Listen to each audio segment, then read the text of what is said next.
Hello दोस्तों, मैं विवाह गीत गाने जा रही हूँ। अगर अच्छा लगे तो लाइक करें और सब्सक्राइब करें और कमेंट करके बताएं ये गीत कैसा लगा।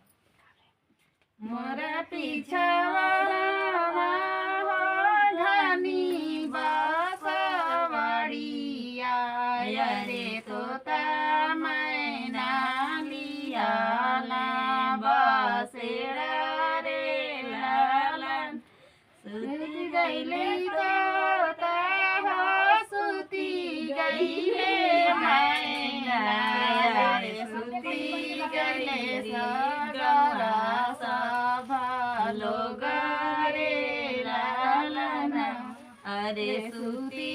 गईले गवा के लोग रे लालन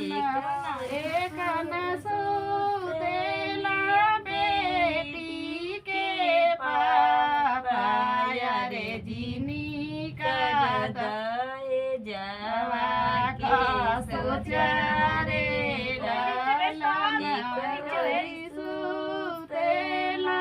बेटी के चाचा रे जिनी का दए जवा का सोचा रे लालन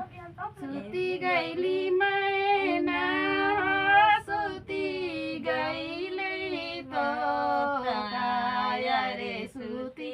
गईले सजन सभा लोग रे लालन एक जना सो